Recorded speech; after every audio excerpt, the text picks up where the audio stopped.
del doctor Miguel Ángel Hernández Hernández. Él es médico familiar, egresó de la Clínica de Medicina Familiar Ignacio Chávez del ISSSTE y tiene una alta especialidad en orientación familiar que previo a las cámaras me comentaba que ahorita ya es terapia familiar. Es egresado de la Clínica de Medicina Familiar Gustavo Amadero del ISSSTE. Está adscrito al servicio de terapia familiar de la Clínica de Medicina Familiar Dr. Ignacio Chávez desde el 2014 a la fecha. Fíjese bien, profesor de la Subdivisión de Medicina Familiar en la unidad de posgrado de la Facultad de Medicina desde 1994 a la fecha. Asesor clínico de médicos residentes, asesor de tesis de residentes de medicina familiar, profesor adjunto de la alta especialidad en orientación familiar del 2006 al 2010, profesor titular de la especialidad de medicina familiar en la Clínica de Medicina Familiar del doctor Ignacio Chávez, del ISSSTE del 2014 al 2019, miembro del Consejo Nacional de Certificación, o sea, también estuvo en la certificación del 2003 al 2005, también perteneció al Colegio de Medicina Familiar del 2005 al 2007 y fue miembro del Consejo Técnico de la Facultad de Medicina del 2006 al 2018. 28 años de docente, doctor, 28 años dando clases. El doctor ha impartido, ha dado cátedra, ha tenido rotando alumnos tanto de México como de Perú, de Colombia, Guatemala, Ecuador. ¿Me falta algún país? Uruguay, Argentina. Uruguay, tengo también dos de Uruguay. O sea, ha dado cátedra, pero a muchos colegas de Latinoamérica y 33 años como médico familiar, ya a punto de jubilarse, ¿verdad, doctor? Así es, doctor. Ya quiero, pues ir a correr, nadar y pues hacer otras cosas que hacemos en la familia. Oiga, es lo que le iba a decir, aquí abriendo un poquito, y también es deportista, ¿no? Artes Así es, marciales. artes marciales, Limalama, 15 años y judo llevo desde los 32 años a la fecha. Y Wow. todos, mi familia, mi mamá, mi esposa, mis hijos practicamos judo.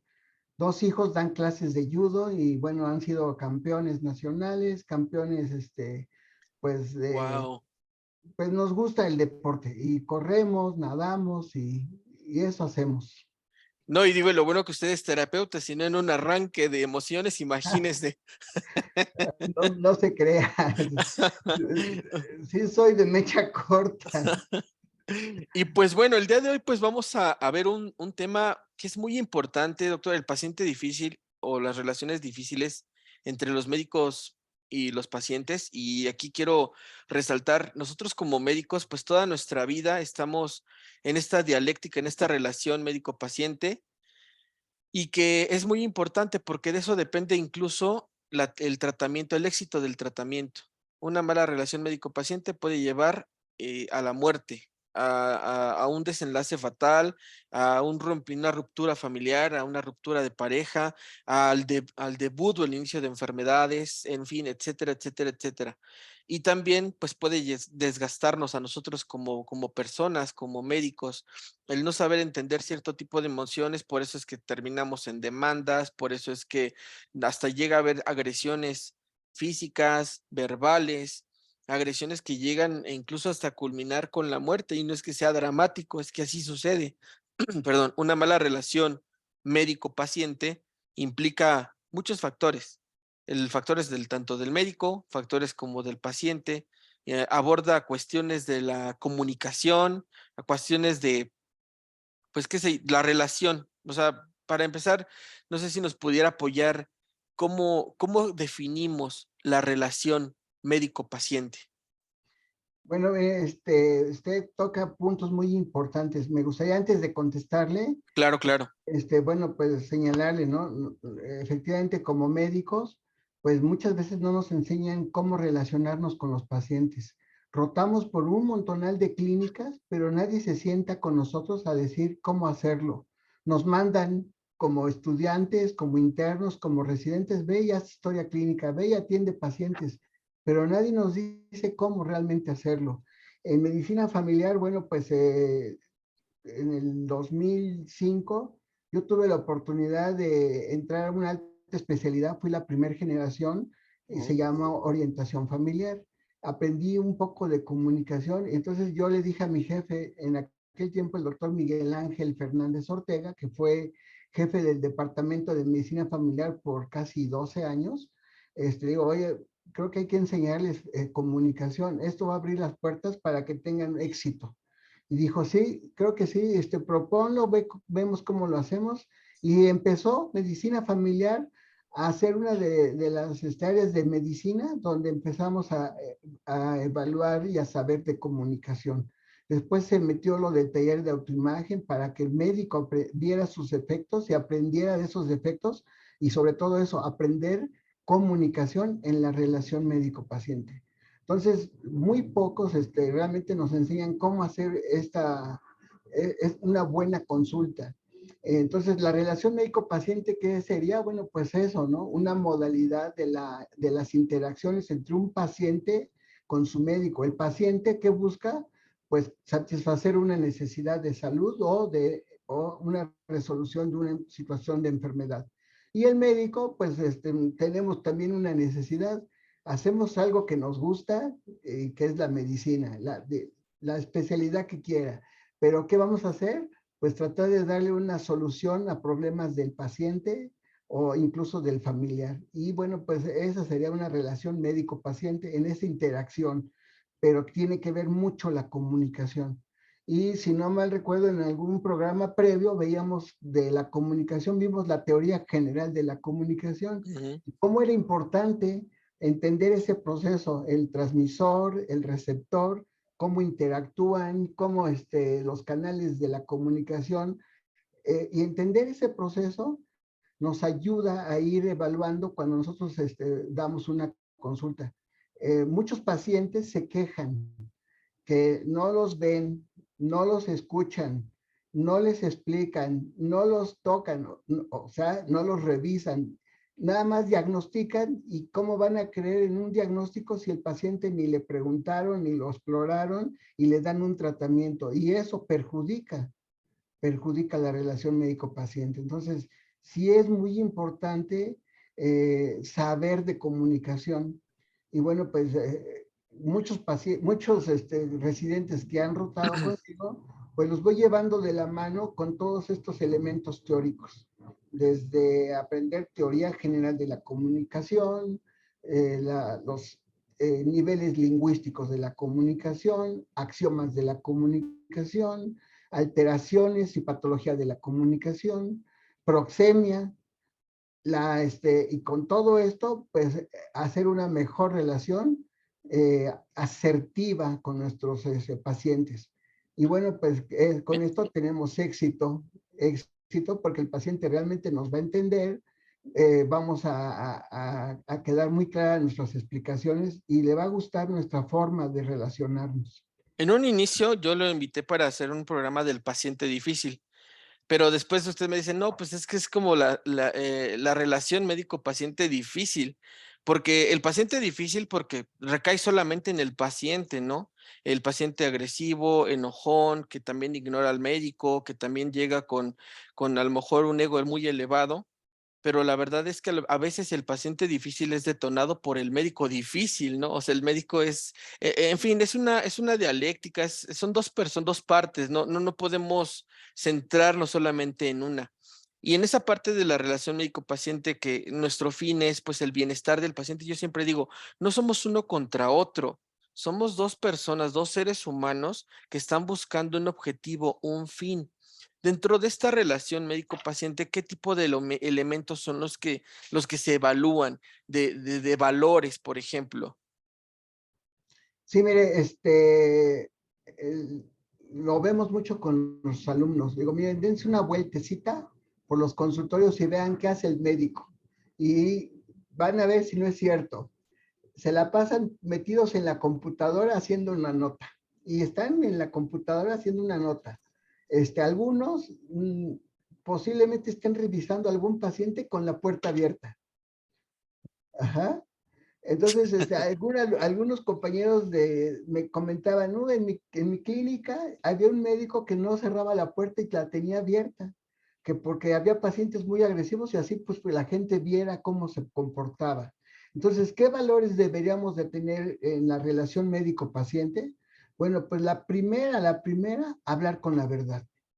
Y en las instituciones muchos pacientes no hablan con la verdad, llegan buscando un beneficio. Y para muchos que son trabajadores, por ejemplo, en el ISSSTE, pues una incapacidad, ¿sí? Que el médico le resuelva su proceso de incapacidad porque no fue a trabajar.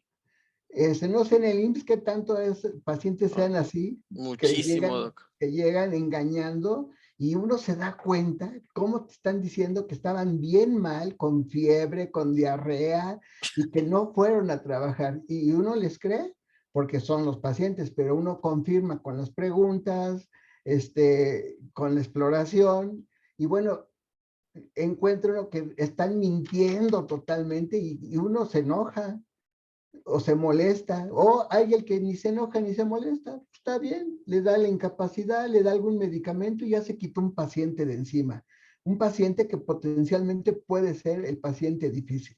Entonces, cuando usted le decía, ¿qué valores debíamos de compartir? Pues primero eso, la veracidad de lo que se hable. Pero ¿cómo le dices al paciente, hablemos con la verdad? Pues es una consulta. En el proceso de la terapia, ahí sí, se habla con la verdad, porque de lo contrario, resultados de mentira. Entonces, algo que tendríamos que aprender es esto, ¿no? La verdad, hablar con la confidencialidad, porque pues muchos me pueden platicar cosas como médico y apenas salió el paciente y yo ya me fui al pasillo a contárselos a los demás, pues no, eso no podemos hacer, es parte de la ética médica donde no podemos andar saliéndonos a decir lo que el paciente nos dice, entonces sería la confidencialidad. Muchos pacientes no son fieles, entonces esa fidelidad, dice, doctor, llegué a la consulta, no lo vi, dije, no, van a empezar a preguntarme qué tengo, no me van a entender y mejor me fui. Entonces, esto también tienen los pacientes algo con nosotros. Dice, doctor, nada más lo vi y ya me curé, ya hasta me siento bien. Entonces, esa fidelidad, utilizar la privacidad. Si voy a escuchar algo muy íntimo, hasta cerrar la puerta, si voy a revisar al paciente, hasta poner las cortinas, cerrar la puerta, porque es la privacidad del paciente. Y bueno, todo esto está influenciado por esas habilidades que aprenden como médicos en la comunicación. Recordemos un axioma, el axioma 2 de la comunicación dice que hay que tener hay una relación en la comunicación y esa relación en el médico es de superioridad y el paciente de inferioridad. Si yo así lo veo, bueno, entonces voy a tener un ego muy crecido como médico, pero también habrá pacientes que quieran llegar, que se sientan como el médico y que ordenen lo que le tienen que hacer. Y eso choca en la comunicación con el médico porque como este paciente me está ordenando qué hacer yo. Si yo soy el que estudié medicina, yo soy el que me quemé cuántos años de carrera, de especialidad y que el paciente venga aquí a decirme qué hacer y eso lo hace entrar en un choque. Entonces yo creo que esos serían parte de los valores muy importantes que se deberían de compartir. Si el médico realmente utiliza eso que aprendió de comunicación, va a generar confianza en su paciente, él hablará con la verdad y llegarán a un buen término en esas consultas. Es muy importante porque aquí, por ejemplo, también se hablan acerca de emociones. ¿Con qué emoción está llegando el paciente? ¿Qué emoción es la que está dentro de la consulta y con qué emoción sale? Y a veces este cambio de emociones pues está detonado por un montón de cosas, desde la vista, ¿no? O sea, como los animalitos, cuando los perritos se quedan viendo y se pelean, así nosotros como seres humanos a veces desde la misma vista ya estamos a veces etiquetando, juzgando, ya vemos si me cae mal, si me cae bien, si me recuerda a alguien, qué sé yo, y eso nos pasa a todos porque somos seres humanos. Sin embargo, hay unos que tienen un poco más de control que otros, en fin. Y menciona mucho esta parte del axioma de la comunicación. Y usted como experto en comunicación, háblenos un poquito de qué es la comunicación y cómo es que es la comunicación o cómo debe ser en la relación médico-paciente. Una definición muy sencilla sería que es un proceso donde buscamos ser entendidos y que los otros se entiendan. Esa sería una definición muy sencilla. Entonces, este proceso lo aprendimos. ¿Y cómo lo aprendimos? Pues prácticamente desde inútero, nuestra mamá nos habla, si somos queridos, aceptados, rechazados, ya traemos ahí una información. Y bueno, pues si fuimos planeados, fuimos aceptados, queridos, todo eso, obviamente vamos a crecer con una mejor autoestima y situaciones que nos van a ayudar al proceso de vida. Bueno, entonces este proceso lo vamos aprendiendo desde inútero. Nacemos y ellos también nos dan ese afecto, nos cargan, nos besan, nos dicen cosas bonitas, aprendemos. Y bueno, pues nosotros también vamos creciendo y vamos regresando todo eso. Y como usted lo señala muy bien, habrá pacientes que desde la entrada ya me caen gordos. Algo traen, algo tienen, cómo me vieron, cómo me contestaron, algo tienen, pero también yo les voy a generar algo. Y eso causa emociones, eso causa una situación que a veces no la percibimos. Y si no la percibimos, bueno, pues vamos a entrar en conflicto. Aprendí que dicen, un dedo señala, este paciente tiene algo que me hace sentir mal, que me cae gordo, que no lo quiero ver, lo voy a tratar mal, ¿sí? Pero ese paciente que yo estoy señalando tiene algo que yo tengo. Dice, un dedo te señala, pero tres te apuntan a ti. Eso que te choca, te checa. Claro, Entonces, claro, es sí. cierto, ¿no? Porque esa es parte de esa comunicación, esas caras, esas malas respuestas o esa forma de contestar altanera, son situaciones que ya de entrada generan una situación. Le voy a poner un ejemplo, me sucedió, daba consulta en la tarde de medicina familiar, había una paciente que yo no sabía quién era, pero tocaba la puerta mentándome la madre. Sí, así, ta, ta, ta, ta, ta. Y bueno, pues sí salí a ver, digo, ¿quién es? Y no había nadie. Digo, qué raro, no hay nadie. Y me vuelvo a meter. Y al ratito otra vez.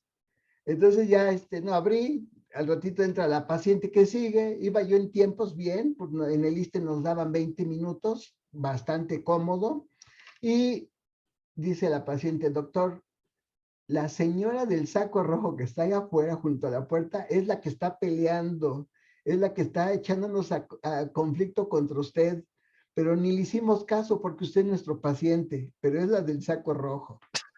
Termino la consulta, llamo al siguiente paciente y era la del saco rojo. Esto les he puesto a los compañeros médicos que harían y muchos han respondido, la trato mal, pues, no le hago caso, rapidito y la corro. Entonces hay muchas series de situaciones que uno puede responder.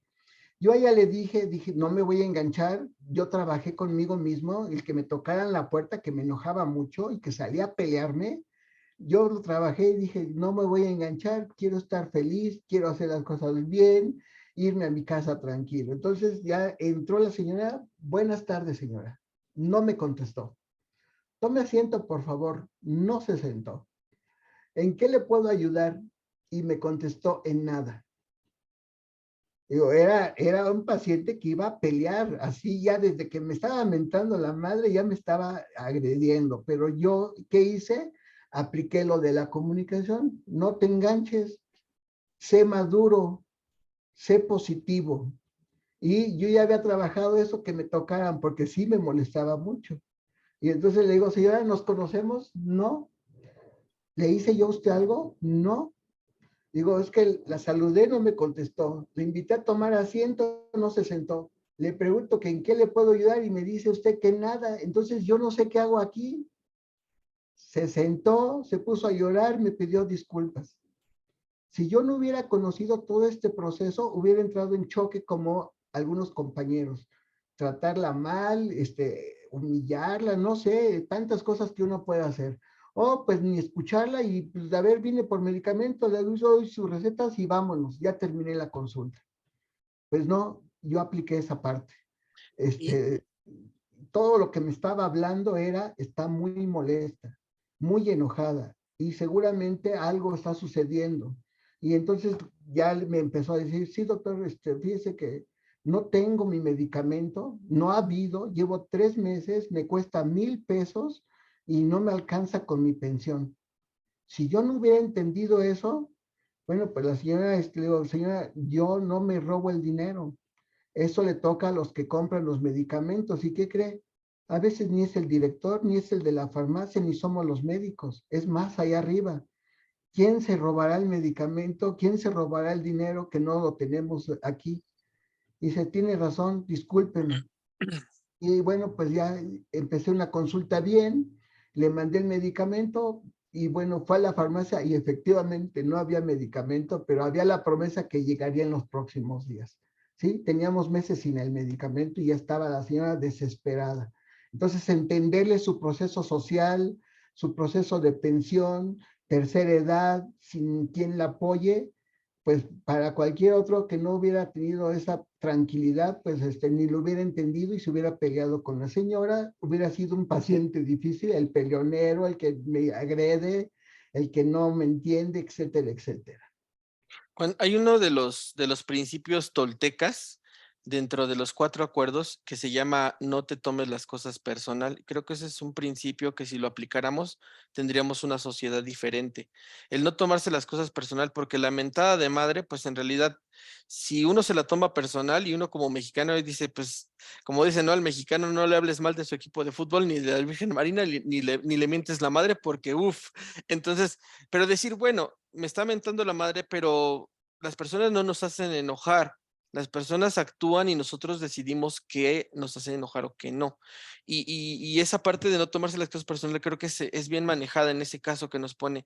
Ahora bien, yo sé que es difícil porque a veces sí nos enganchamos, aunque queramos, aunque no queramos, ya después del paciente número 20, ya empieza a hacer calorcito, es fin de quincena, en fin, hay muchos factores. Sin embargo, creo yo que si nosotros logramos entender con empatía que el enojo de esa persona, porque dicen que el enojo tiene dos bases, la tristeza o la pérdida.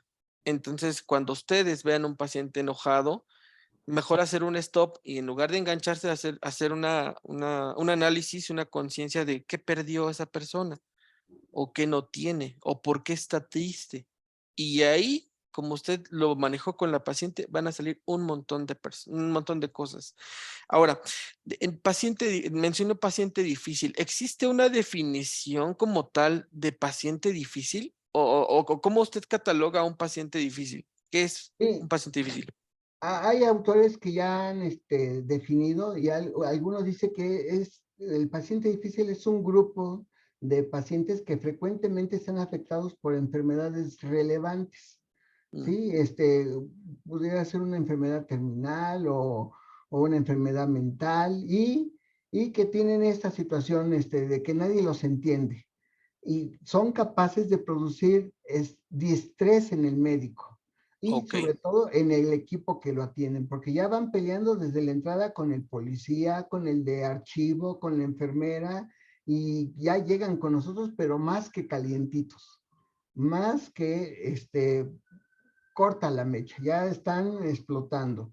Entonces, el paciente difícil sería ese, ¿no? Ese paciente, este, algunos lo definieron como el peleonero, el paciente que me causa estrés, el paciente que me va pues a bajar mi autoridad, el paciente que no entiende razones, el paciente que me pone nervioso, el que me critica, me incomoda, el que todo está en contra.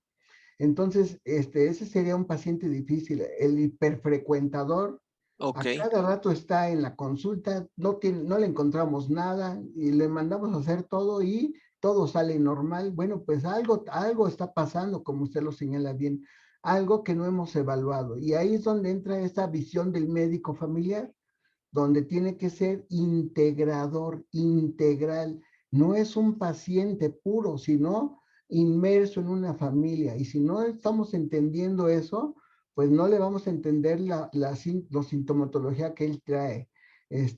Pues algunos lo consideran como el somatizador, el paciente que se alarga en explicaciones, el agresivo, Ah, el sí, que acude también. fuera de hora, ¿sí?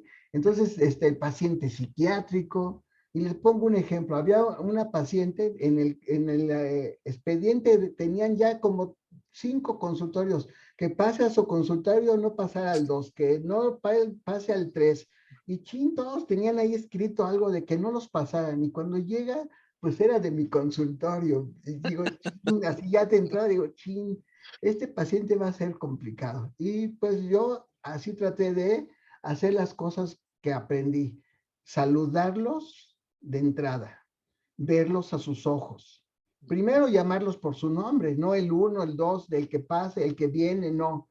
Por Claro, su nombre, saludarlos, invitarlos a sentarse, presentarme, quién soy, que voy a atenderlo, si me permite. Entonces fui haciendo todo eso y ya traía yo eso en la mente, ¿no? Que todos lo rechazaban. Era mujer. Y entonces, de repente sale, me dan ganas de ponerles una bomba para que se mueran todos, ay, cabrón. así de canija.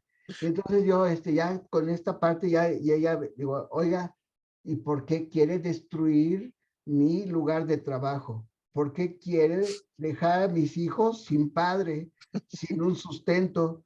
¿Por qué no este enojo que trae porque no hay medicamento va y le pone la bomba a la Cámara de Senadores? No, ahí no, porque ahí trabaja mi hija. Le digo, ajá.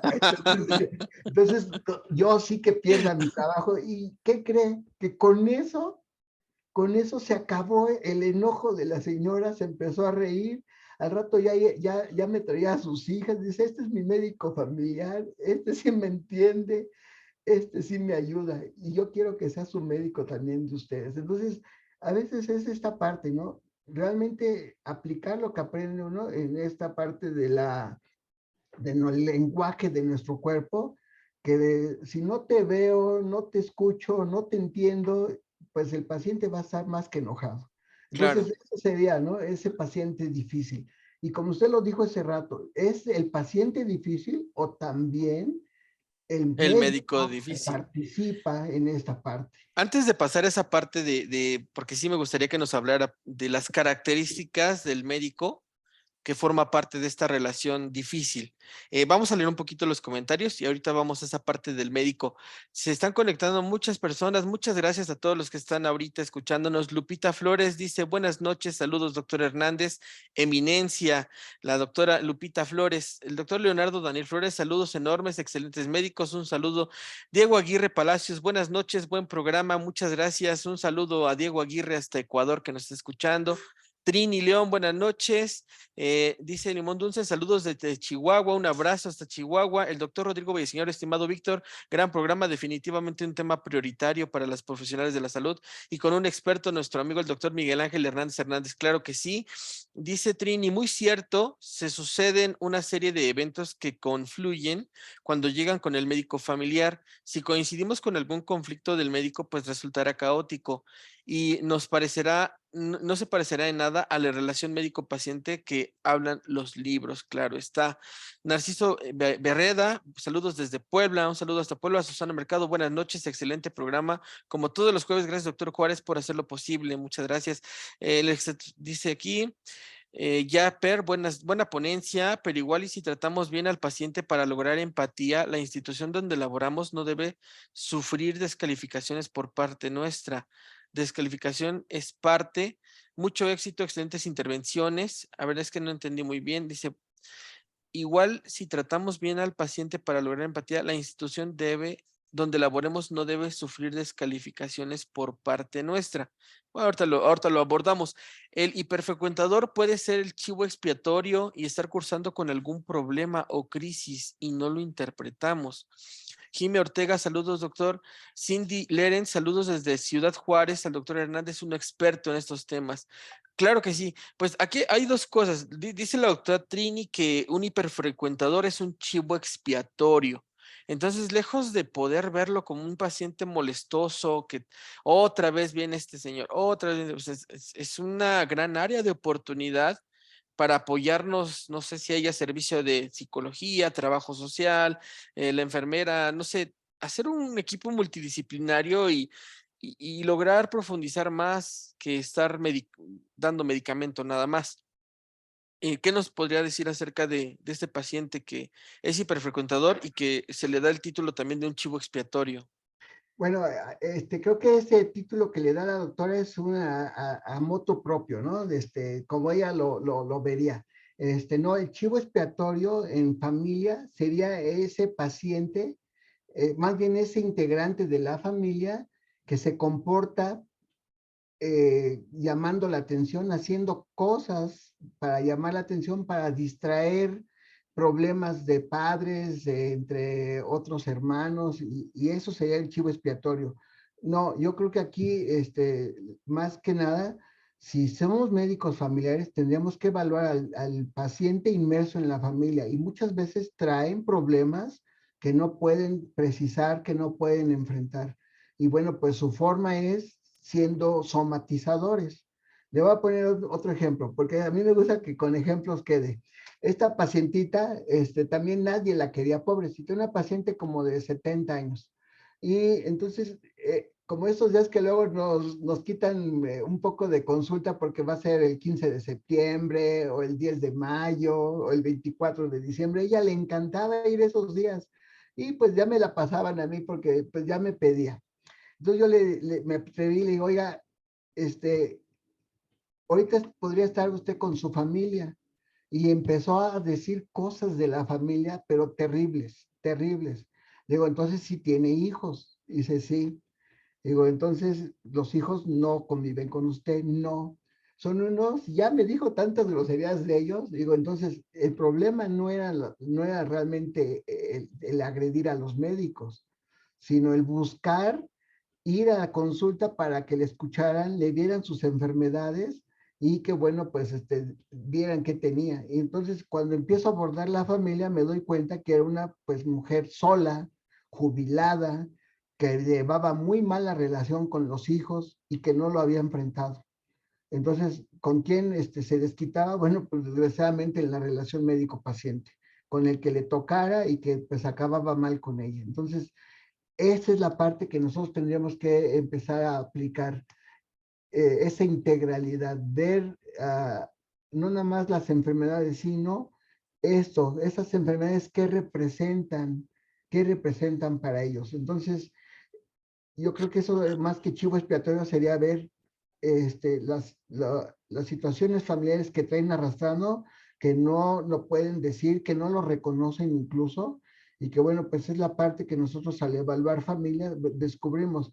Si yo dijera esta mujer, pues ya no tiene como tal una familia, está sola, de estas nuevas modalidades, que los hijos se van en un ciclo de vida ya de retiro y muerte, con crisis normativas de la vejez, no normativas del abandono de la familia y todo esto, entonces yo ya lo entendería más y entonces el abordaje ya sería muy distinto. A lo mejor esta mujer necesitaría sacar toda su situación en una terapia psicológica, o si los hijos viven y viven cerca, pues hasta una reunión para empezar a limar esas asperezas que traen de malos entendidos. Y muchos de los problemas que vemos en la consulta de este tipo, pues es de comunicación como función familiar y que no está reconocida incluso cuando hacemos nuestros estudios de salud familiar, las 5 básicas que conocemos: el afecto, la socialización, la reproducción, el estatus, el cuidado, pero no ven la comunicación, que vuelve a ser importante porque algo nos está comunicando. Y usted lo dijo muy bien, doctor Juárez.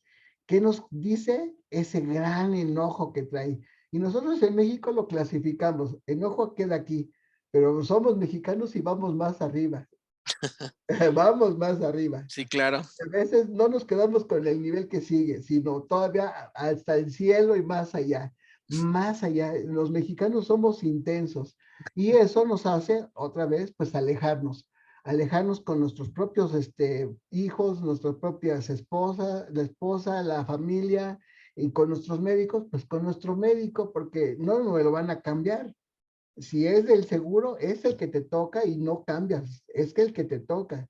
En el ISSSTE, bueno, pues si piden con uno se lo dan y si no hay con el otro, y así cambian de consultorio.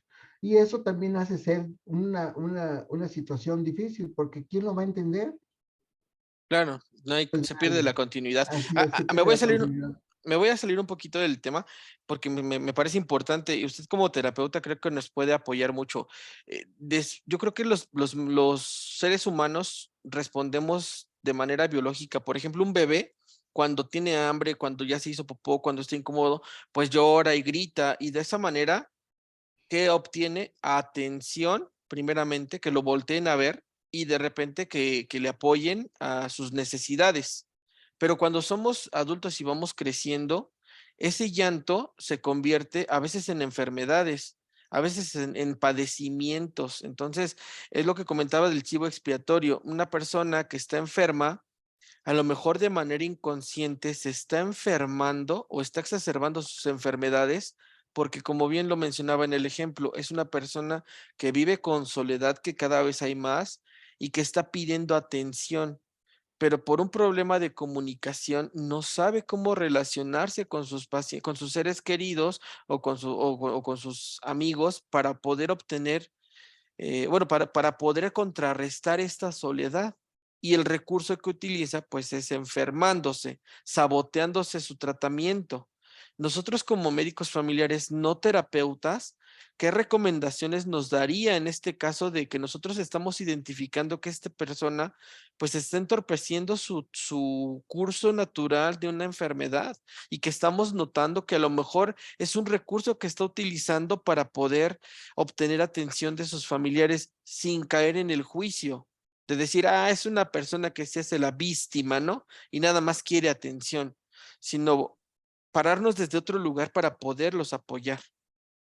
Pues, dice que ha dado exactamente en el blanco, que es mucho de lo que no hacemos en medicina familiar.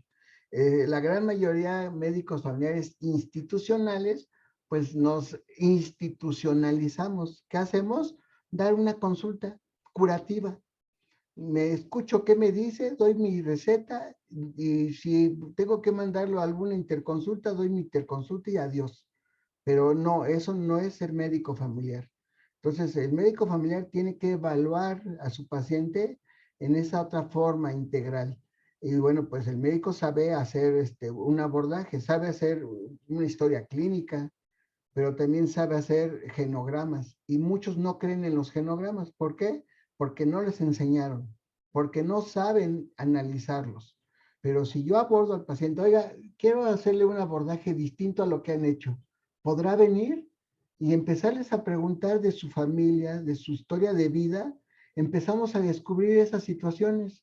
¿Por qué están tan enojados? ¿Por qué están tan tristes? Y les vuelvo a poner un ejemplo. Esta mujer de casi 80 años, 18 médicos visitó, 18. De entre médicos generales, trauma, cardio, neumo, fisioterapeutas, geriatras, y le mandaron a hacer lo que pues ella decía. Si le dolía el cuello, pues las radiografías, si le dolía la cabeza, su tomografía, que el estómago, su endoscopía, todo le hicieron a la pobre. ¿Y qué encontraron? Nada, nada. Afortunadamente, bueno, llegó al servicio de gerontología en la clínica, que primero, pues es una médico familiar, ya la conocen, la doctora Olivares.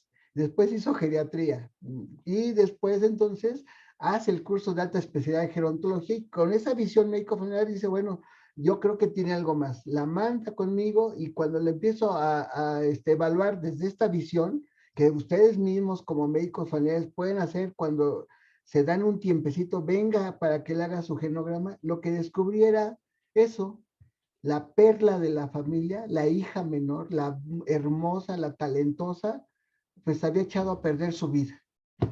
Y eso no lo habían escuchado, no lo habían atendido, y eso era lo que le dolía y lo que le provocaba tantas somatizaciones.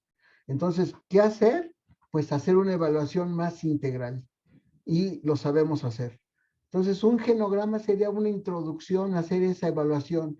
Y cuando hacemos el genograma bien hecho y lo evaluamos, son nada más 10 pasos. 10 pasos.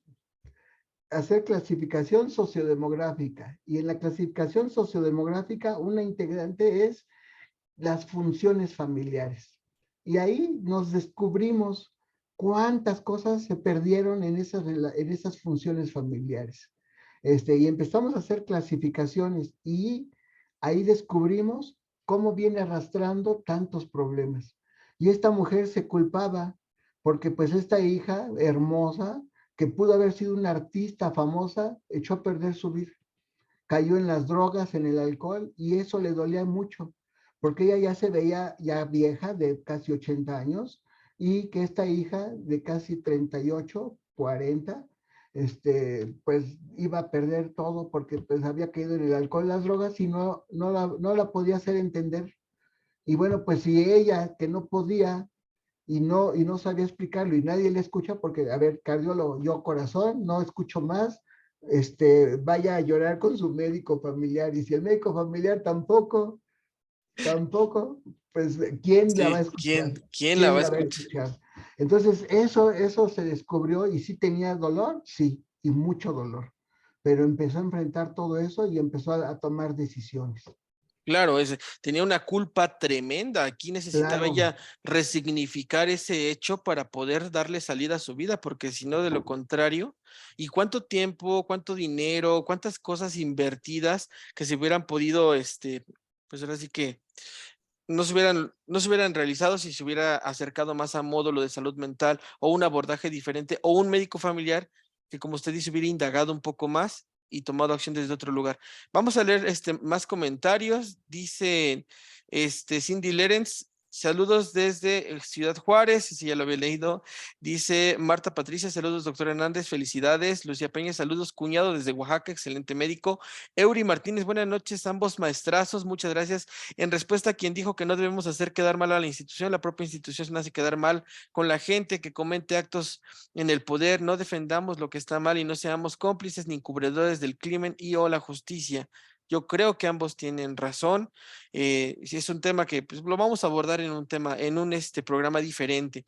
Bueno, dice Solángel Terán, buenas noches, muchísimas gracias por la intervención. Se puede adquirir una gran cantidad de conocimiento a partir de todo lo que se ha puntualizado. Una duda. ¿Cuál sería el protocolo apropiado a seguir para con los pacientes psiquiátricos? Gracias de antemano. Ahorita lo que nos conteste el doctor. Dice Vansper Ruiz, en respuesta a Eury Martínez, es bueno lo de la institución, vamos a leerlo. Dice, es la identificación de tu lugar laboral. Si se desea cambiar, es necesario ponerle nombre a quien realmente es causal de las fallas de atención médica, como cuando comentan los médicos no se está cumpliendo con sus metas o no aplican los programas, etcétera. En vez de ponerle nombre y apellido a quien roba, descalifica o desvía recursos, ahí se identifica, sino generalizar con la institución. Dice Cielo Bermúdez, excelente tema, sobre todo con el doctor Miguel Ángel, que da sus charlas muy amenas, coloquiales y con ejemplos. Muchas gracias. Solo me quedé pensando cuando dijo que se debe cerrar la puerta del consultorio por respeto y dignidad al paciente, pero desafortunadamente desde la pandemia en la unidad de medicina familiar donde toca pasar como paciente tienen indicado no cerrar puertas para que haya una mejor ventilación. En fin, esperemos que se modifique esta indicación porque estoy de acuerdo con el doctor Miguel que se debe cerrar la puerta. Saludos cordiales a los dos desde Toluca. Un abrazo hasta Toluca. Y dice Vivane, magistral exposición, doctor Miguel Ángel Hernández. Trae su porra, doctor Miguel Ángel Hernández, para los doctores Eury, para la doctora Van Per o Vasper. Vamos a hacer un programa acerca de esto, de esta relación médico-institución y cómo es que podemos abordar este tipo de problemas, porque efectivamente tanto las decisiones del directivos afecta la relación médico-paciente, nuestro actuar, como también nuestro actuar como médicos, pues impacta y mancha la imagen de nuestra institución. Y pues tiene mucha tela de dónde cortar. Pero ahorita vamos a abocarnos a lo que es la relación médico-paciente, ya que nos quedan 12, 13 minutos para terminar. Nos quedamos pendientes entonces los factores del médico. ¿Qué factores externos hay? Si desde su crianza, el lugar donde se formó, factores, no sé, ¿cuáles son los factores que influyen en esta relación médico-paciente? Pero ahora vamos a hablar del médico. claro, decíamos, no es nada más el paciente, ¿no? Teníamos que ver esta situación de cómo nosotros mismos, Porque hay pues, veces, perdón que lo interrumpa, porque hay veces que el paciente llega con la mejor actitud y de repente sale y se topa con un médico que uno dice, híjole, como que salí de malas, mejor ni hubiera venido, me empeoró el día, ¿no? así es. Entonces, algo muy importante, pues el médico también trae una historia. Todos tenemos una historia. Claro. Y en esa historia, bueno, pues si mi historia de vida fue de agresión, ¿cómo voy a responder? Por ejemplo, ese relato les conté, el del que me mentaba la madre. El mexicano, ¿quién tolera que le mienten la madre? No.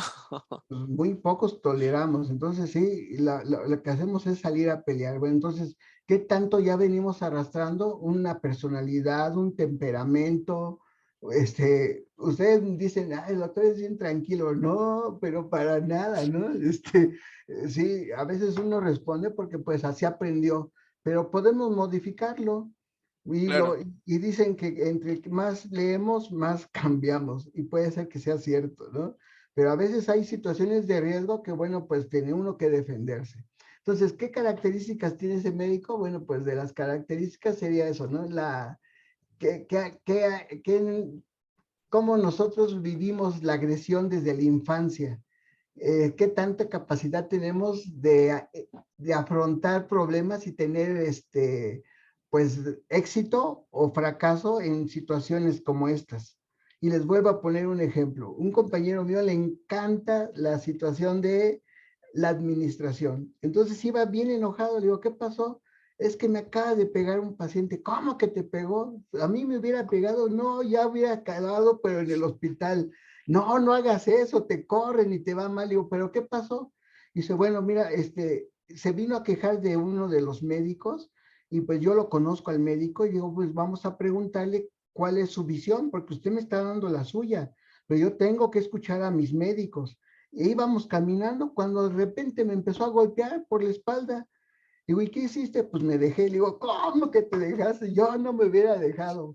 Bueno, pues acabó en que tuvieron que ponerle una queja al paciente al trabajo, le quitaron 6 meses de servicio médico. Entonces, ¿qué traemos nosotros? También es cómo respondemos, ¿no? ¿Qué tanto tenemos un umbral al peligro? Claro. ¿Sí? En situaciones emocionales como esta, ¿cómo respondo? Habrá compañeras que mejor se ponen a llorar o se agachan y que les den, porque los pacientes se crecen. Y bueno, pues uno tiene que aprender esas situaciones de cómo enfrentar. Entonces, esto pues lo aprendemos. Yo aquí con mis compañeros médicos que vienen, pues hacemos ejercicios de cómo enfrentar, cómo qué harías y cómo hacerlo. Y yo les digo, miren, lo primero, traten de cambiarles la mentalidad del paciente que viene a las instituciones. Entonces, no se institucionalicen, porque de entrada los pacientes, uy, es del ISSSTE, uy, es del IMSS, uy, es de salubridad. Y ya de entrada ya vienen con nosotros. Y nosotros también ya tenemos lo nuestro, ya venimos con estrés, ya Claro. traemos insatisfacción laboral. Pues hacen que me pagan, hago que trabajo. Y ese pensamiento muy negativo perjudica, ¿sí? ¿Qué tanto ya he tenido problemas con pacientes y cómo los he resuelto? Hasta esa dificultad para entender sus problemas psicosociales de los pacientes. Y bueno, pues son factores que nosotros teníamos que tener muy claros y que bueno, pues tener que trabajar con ellos. Yo ya tener que trabajar conmigo mismo esas situaciones. Como yo les comentaba, yo me sentía que me jalaban de los cabellos así, así, y me paraba a pelear con los pacientes. Hasta que, bueno, aprendí que el que se enoja soy yo y que yo no me puedo enganchar y yo me puedo estar enfermando por ellos. Entonces, esos serían factores del médico, esa situación que vivimos ya de inconformidad, la carga institucional, como decían algunos compañeros. Lo normal, el indicador médico son 4 pacientes por hora a nivel internacional. En el ISSSTE nos daban 3 pacientes por hora y en salubridad siguen dando 3 pacientes por hora. No es lo mismo ver 18 pacientes a 24. Y no es lo mismo que había compañeros que veían 32, 38 pacientes. Entonces, todo ese estrés, claro que hace que estalles. Pero ¿qué creen? Pues decidimos ser médicos y a lo mejor decidimos alquilarnos en una institución. Entonces, si yo decidí hacer eso, pues háganlo con cariño, háganlo con afecto, hagan un cambio distinto, no se institucionalicen. había pacientes, ¿sabes que en el ISSSTE? Le digo, le recuerdo que esté en el ISSSTE. Ah, pero usted es diferente. Le digo, bueno, soy del ISSSTE. Entonces, muchas veces ya el paciente trae una mentalidad y si yo me peleo con ellos en su mentalidad, nadie va a ganar, porque cada quien va a tener, cree que tiene la razón. Entonces, esos factores del médico, bueno, pues hasta si yo tengo problemas, pues me voy a una terapia para aprender a detectar y aprender a aceptar que soy agresivo en la consulta y que ofendo a los pacientes en mi forma de contestar. O me preguntan una cosa y contesto otra, ¿cómo se sentirá el paciente? O No, si el sí, paciente está diciéndome lo que siente y yo estoy preguntándole otras cosas que no tienen que ver. Y eso, pues eso tenemos que trabajarlo como médicos. fíjese que se me ocurre aquí una idea. Por ejemplo, el médico que, o sea, no es normal, como usted le dice, no institucionalicemos, no es normal que salgamos del chongo con cada paciente, porque a lo mejor a veces lo podemos concebir así. Pues es que es normal que esté peleando con un paciente, con dos, con tres. No, no es normal. Y un buen parámetro podría ser incluso apoyarte de tu asistente médica o de la enfermera. Oye, un favor, ¿le puedes preguntar a los pacientes cómo se sienten después de salir de la consulta? ¿Cómo le trató el médico? ¿Cómo se sintió con la consulta? Y ahí recibir una retroalimentación. Y ahí haciendo un poquito de lado nuestro ego médico, si nosotros escuchamos un feedback en donde la mayoría de los pacientes o una gran parte está comentando que fueron maltratados, que no les gustó la atención, que no se sintieron escuchados, que percibieron al médico enojado o que percibieron al médico apático, entonces eso es un feedback para poder hacer un ejercicio de conciencia y como lo dice el doctor Miguel Ángel Hernández, atendamos nuestra salud mental porque si bien por eso es que hay tanto médico con suicidios, hipertensos, diabéticos, descontrolados, que se acaban, que están pues con una constante insatisfacción y problemas de salud. Creo yo que podría ser una buena autoevaluación, ¿no, Doc? Así es, Doc, tiene toda la razón. Si yo no entiendo mi salud, bueno, pues es cierto, ¿no? Vemos, si vemos 24 pacientes, ¿cómo acabamos de estresados? Y si como médicos no nos alcanza, porque para muchos no nos alcanza, hay que trabajar doble. Entonces, todavía el estrés del otro trabajo, y si son dos donde tengo que dar consulta, ¿cuántos pacientes son al día?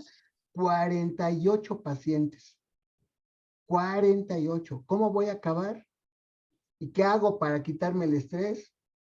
Por eso yo hago deporte para tratar de bajarle al estrés. Entonces, son Sí, situaciones que uno tiene que trabajar con uno, y bueno, pues nosotros como médicos elevar nuestro nivel cultural para estar al tanto del bien. paciente, hasta entenderlo, si practica deporte, qué deporte y qué hace. Comunicarnos mejor en esta situación nos va a llevar a un éxito. Y bueno, pues no sé si todavía nos dé tiempo. Me, sí. Ah, bueno, es que quería leer comentarios y ya casi se nos va el tiempo. Quería preguntarle qué características tiene la relación médico-paciente y si nos puede apoyar un poquito de, usted como experto, es qué podemos hacer así de cómo le hacemos con los pacientes difíciles, alguna conclusión, algunos puntos básicos que pudiéramos apoyarnos. Leemos comentarios y si nos puede apoyar con esas Sí, preguntas. sí, Entonces dice aquí, excelente tema, sobre todo con el doctor Miguel, da sus charlas muy amenas, coloquiales, ejemplos, y ya. Dice Trini, jaja, gracias a Dios nunca he tenido conflicto con mis pacientes. Me pasaban los pacientes con conflicto y mi coordinador me decía, te quito dos pacientes y por eso me da risa muy acertados. Claro, hay médicos que de hecho tienen ese temple que uno dice, no, pues pásalo, es súper relax, súper tranquilo, y son como apagafuegos, ¿no? Llega el paciente bien enojado y con cierto tipo de doctores como que se calman. Y lo contrario, ¿no? Hay pacientes que se súper enojan cada vez que entran al consultorio de cierto tipo de elementos. Pero bueno, le cedo la palabra, doctor, ya para ir cerrando el programa. sí, mire, entonces, ¿cómo reconocemos a un paciente difícil? Bueno, pues el hiperfrecuentador, el que siempre está insatisfecho con los servicios que recibe, el que desde entrada su presencia ya se percibe negativa, se siente, ya las malas vibras, como dicen. Son pacientes que tienen problemas crónicos más que otros pacientes de su edad y sexo. Son pacientes que, bueno, generan mayor número de exploraciones, mayor número de interconsultas, mayor gasto, mayor prescripción y que no la encontramos. Esas serían características del paciente difícil. Sus problemas son más complejos, son inusuales y uno dice, esto como que no me checa en mi mente, en los cuadros clínicos tiene de todo y de nada. Entonces, son pacientes que no tienen soportes, no tienen redes y pues son conflictivos. Y bueno, pues son pacientes que si no los entendemos, bueno, pues van a seguir peleando. Y bueno, también tendríamos que tener muy clara que en nuestras instituciones también tenemos situaciones como qué tan lejos les queda la clínica, qué tan fácil es sacar consulta. Hay pacientes que se van a formar en la madrugada y para que no alcancen, y si pasan, pasan ya bien tarde, y si pasan, en 5 minutos lo sacaron. Entonces son situaciones hasta de organización de la clínica y si no hay rampita y que si son escaleras y ya vienen enojados. Y bueno, la institución también tendría que hacer cambios de poder atender con mayor rapidez a los pacientes, menos fallas burocráticas, entender más los tiempos de espera que no sean tan excesivos, hacer áreas de recepción, circuitos más apropiados. Había en clínicas privadas, yo trabajé en privadas, les ponían televisión con temas, pues les ponían música y muchas de esas cosas bajan el estrés de los pacientes. Entonces, pues nosotros tendríamos que empezar a identificarlos, a evaluarlos en una forma más integral, aplicando todo esto de pues de la comunicación, que pues hay que hacer un cursito de por lo menos unos 10 días.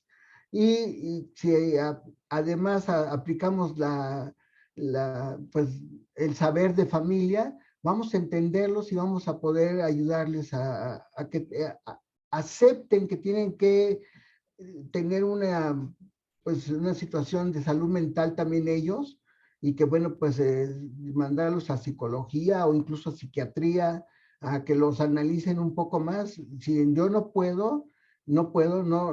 me siento capaz, bueno, pues hacer una buena nota y con datos más claros, a ver, qué más nos pudieran ayudar, ¿no? Un tratamiento y de alguna situación también mental que tuvieran.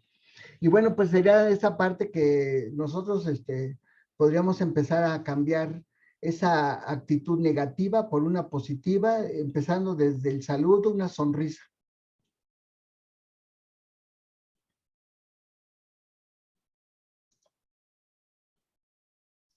Ya no los escucho. No, perdón, Ah, ya. estaba ya, no. Muchas gracias por esta exposición magistral, este tema y en su amplia experiencia, que sé que no ha sido nada fácil, no es lo mismo dar una consulta a dar terapia. Me imagino que ahí las emociones se manifiestan mucho más y sin Bastante. embargo, y ahí no tiene que apagar uno, sino varios fuegos y modular y demás. Y pues bueno, aquí para todas las personas que se conectaron, muchos de ellos sus estudiantes, médicos residentes, médicos familiares de México, de Latinoamérica. Algunas palabras de cierre, algunas palabras de despedida para médicos y residentes, doctor. Sí, eh, sabemos que el PUEM no tiene rotación en terapia familiar. En mi época, cuando yo fui residente, sí había y hasta eran 4 meses. No nos rotaban 4 meses, nos rotaban por lo menos 2 en el tercer año y los otros 2 repartidos en psicología. Y aprende uno. En este nuevo PUEM no está permitida las rotaciones en terapia familiar. Y bueno, pues qué triste porque pues se pierden muchas cosas que se aprenden de familia y de comunicación que va a ser fundamental en el trabajo diario. Entonces, ojalá que hubiera un cambio. Si cuando se fundaron los programas de medicina familiar existía, alguien decidió que no, que se quitaran, pues qué triste porque pues muchos pacientes se pierden una buena atención médico familiar precisamente porque no se ven estos temas y porque no se abordan y porque no se sabe cómo enfrentarlos. Y bueno, pues para los médicos, bueno, pues ojalá que sigan aprendiendo de familia y de comunicación, pero sobre todo, ¿no? Que lo lleven a la práctica. llevarlo a la acción. Nos merecemos estar bien, atendernos nosotros para dar una mejor atención y acercarnos a la terapia, incluso para hasta nosotros, nuestra propia familia, sería algo muy bonito. La verdad, no muchos cuentan o contamos con tener accesibilidad a terapia y si es que lo tenemos, pues ojalá y lo hagamos. Y como dice el doctor, yo creo que desde etapas formativas es importante contar con un apoyo de formación, de terapia y de psicología. Doctor Miguel Ángel Hernández, muchas gracias. Lo voy a volver a invitar ahora para abordar el tema de terapia, así como la terapia en la medicina familiar. De verdad, muchas gracias por su tiempo, por haber estado un poco más de tiempo en su área de trabajo.